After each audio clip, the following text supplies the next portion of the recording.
Dragon Riders, Kaze no Kaeru, by Night Dragon Zero. Ogwell's perspective. Lisa's cry of grief was horrible to hear. Her aunt was dead, and watching Lisa crying and shaking her pierced my heart. The soldier didn't stop, however. He was raising his weapon again, and that filled me with rage. How could humans act this way to one another? With a cry of fury, I sent a psychic blast towards the soldier, throwing him roughly against the huge boulder. That got the attention of everyone nearby. This has gone far enough! I roared. My body began to glow with a bluish light, causing the remaining soldiers to back away. I was aware, too, that my eyes would be glowing pure white. It was something I learned that would make almost anyone hesitate. Sarek ran to my side, shaking her head. I'm sorry, Sarek. I have to. Now. Using my powers would almost certainly drain all of it, but I couldn't watch the destruction go on any longer.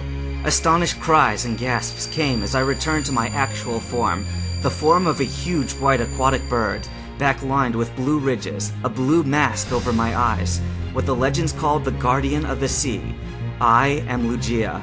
With a roar, I fired my aeroblast, blowing not only the soldiers, but also the helicopter nearby into obliteration. Oh God, I heard Mirage gasp. You're him! Lugia! Yes, it's true, I replied telepathically. Ugh! I roared in pain as several bullets tore through my left wing. I hit the ground, turning towards the source of the attack, only to see a thunderbolt hit the helicopter, blowing it up. Leave Lugia alone, you motherfuckers! A fierce female voice shouted. Sarek. With my powers rapidly weakening, she would have returned to normal.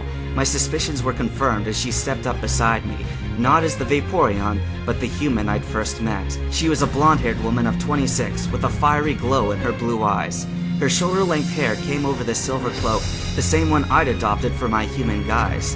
The rest of her clothes, long sleeves and jeans, were completely white too. Lugia, are you alright? I nodded, turning my head to see Firestorm, Jade's, and Dracia's startled reactions. I would certainly miss being with them. I have to stop the soldiers with everything I've got. But you use up your powers then. Sarek, I thank you for coming with me. Now you must go along your own path. Lugia! I'm sorry. I will miss you, Sarek. With that, I took to the sky. It was difficult ignoring her screaming my name, but I had to channel what powers I had left. The sky turned dark and filled with storm clouds. Lightning began flashing rapidly. I sent out a telepathic message to all the Charizard and my friends to take cover. The combined forces of nature's fury would be devastating. The winds hollered, water rose, and lightning struck. Every one of the remaining helicopters was struck down. All except one, however, that seemed stronger. No, not stronger. It was psychically shielded. In the midst of casting my spell, I couldn't move or shout any warnings. Otherwise, Firestorm, Jade, and Dracia wouldn't have been there when the grenade went off in the middle of them. My storm now turned against them as they fell. Stunned, Firestorm reverted to his human form. Dracia managed to recover and dove down after Firestorm. Desperately diverting my energy, I used my telekinetic powers to hold him in the air so Dracia could reach him in time. Jade hit a ledge that wasn't too far down, knocking him out. The remaining Silph helicopter then swooped down and threw a net around Jade's unconscious form. Firestorm's scream pierced even the booming of the thunder, but I could no longer control the storm, nor did I have the energy to. As the last of my strength left me, I fell. At least I would land in the waters below. I had come with the intention of helping them, but I had failed, and I feared I had only made things worse. Hazuki's perspective. Hazuki, there's someone following us, Night Slice whispered to me. What? Shh! He led us off the street into a large multi-story shopping mall. Night Slice put an arm around my shoulder to make it look like we were casually walking, but continued to talk. That big fellow in the brown trench coat and the thin guy in the blue business outfit, he whispered. I gave several peeks backwards and managed to get both in sight. We'll split up. You go by this level and I'll head upstairs. Meet at the rear exit, but be careful. Will do, I replied. He got on an escalator going up, and the business suit guy followed him. The trenchcoat fellow continued to follow me on ground level. I lost track of Night Slice as I weaved my way through the maze of shops. I kept ahead of the man until I accidentally walked into a dead end. I was about to turn back when the trenchcoat man came around the corner. Heart pounding, I knelt down pretending to tie my shoelaces. The man approached me. "Excuse me," he said. "Yes?" I turned my head up. That was a bad move as he swiftly pulled something out from his coat. However, the door of the shop next to me swung open, smacking the guy in the face. I saw the glint of a cylindrical metal object as it went flying. "Oh, I'm so sorry!" the female shopkeeper gasped. "Are you all—" I didn't wait for her to finish as I dashed past both her and my fallen pursuer. In my mad dash, I was dodging and shoving people out of the way. Christmas presents and such items went flying as people fell, yelling at me in the process. I didn't need to hear the thumping of his boots to know the man was chasing me.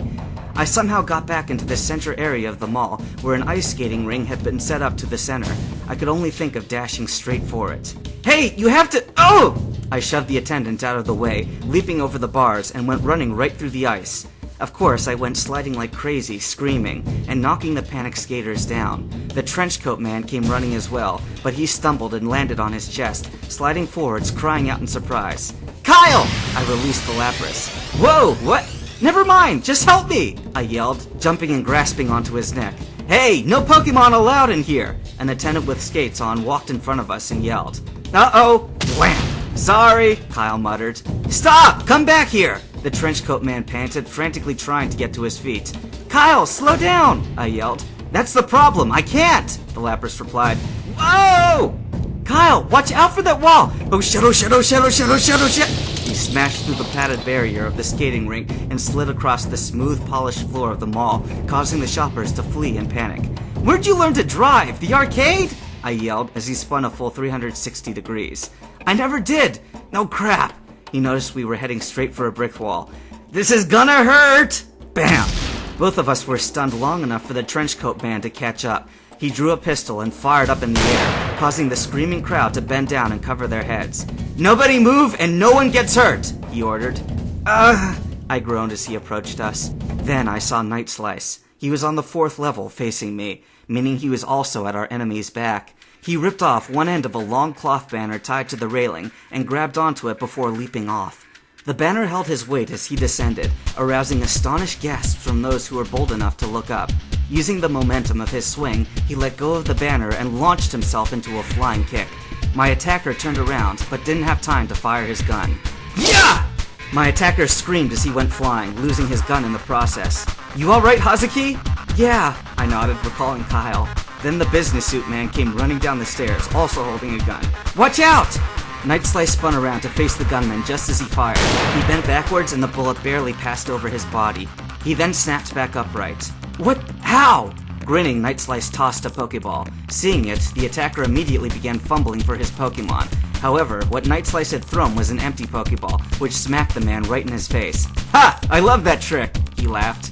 I'd been so busy watching him that I'd forgotten about the other attacker, until he grabbed me from behind, that was. Screaming, I stomped on his toes and pulled myself free in his moment of distraction. It happened that a zipper on my backpack got caught on his trench coat. Night Slice came to my aid and sliced the tangled part of the coat off, shoving the man away. As expected, I saw the R of the Team Rocket uniform under his coat. It wasn't as much of a surprise for us now, but the other man's reaction was. "Team Rocket!" he growled. "You won't interfere with us this time!" "Silph bastards!" the rocket agent cursed, retrieving his gun. "The girl is ours! You stay out of it!" The rocket fired several shots, which caused the Silph soldier to duck behind a wall for cover and return fire. They'd become so involved in their personal battle that they neglected both the other civilians and us. "Let's go!" Night Slice whispered, grabbing my arm. Melding into the midst of the crowd, we ran.